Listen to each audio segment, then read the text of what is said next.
ილია თოფურია, მილიონები მუშტებით მას ეძახიან ელ მატადორი. მებრძოლი, რომელიც არა მხოლოდ იმარჯვებს, ის ბატონობს. ილია თოფურიამ გრძელი გზა გამოიარა, ქუჩის ბიჭიდან, UFC-ის ერთ-ერთ ყველაზე მაღალ ანაზღაურებად მებრძოლამდე. როდესაც ის ალექსანდრ ვოლკანოვსკის წინააღმდეგ ტიტულისთვის გამოვიდა, მთელი მსოფლიო დაძაბულად უყურებდა. მაგრამ თოფურიამ არა მხოლოდ მოიგო, მან მთელი სამყაროს ყურადღება მიიპყრო. ამ ბრძოლისთვის მან მიიღო $350,000, ხოლო დამატებით $50,000 ღამის საუკეთესო გამოსვლისთვის.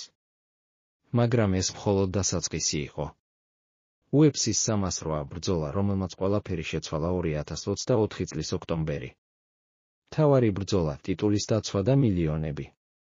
$750,000, ფიქსირებული ჰონორარი $100,000, გამარჯვების ბონუსი $50,000, საღამოს საუკეთესო შესრულება $1,500,000, PPV გაყიდვების წილი სულ, თითქმის $2.5 მილიონი ერთ ბრძოლაში.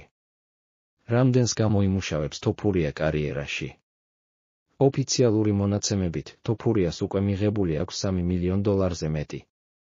მაგრამ თავად ის ამბობს, ჩემი მიზანია გავხდე ყველაზე მაღალ ანაზღაურებადი სპორტსმენი, კრიშტიანო რონალდუზე მეტი მივიღო, და ეს არაა უბრალოდ სიტყვები, ეს მიზანი მკაცრი დისციპლინითა და გამარჯვებებითაა გამაგრებული. ილია თოფურია დღეს ის მხოლოდ ჩემპიონი კი არა, ბრენდია. იგი ფულს გამოიმუშავებს სპონსორებით, რეკლამით, მედიაში გამოჩენით. ექსპერტების მიხედვით, მისი სუფთა ქონება უკვე $4 მილიონ აჭარბებს და სწრაფად იზრდება. რა ელის წინ? უახლოეს ბრძოლებში მას ელოდება კიდევ უფრო დიდი სახელი და კიდევ უფრო დიდი ჰონორარები. ილია თოფურია უკვე შეუჩერებლად მიიწევს ყველაზე მაღალ საფეხურზე, როგორც მებრძოლთა, ასევე მილიონერთა სიაში.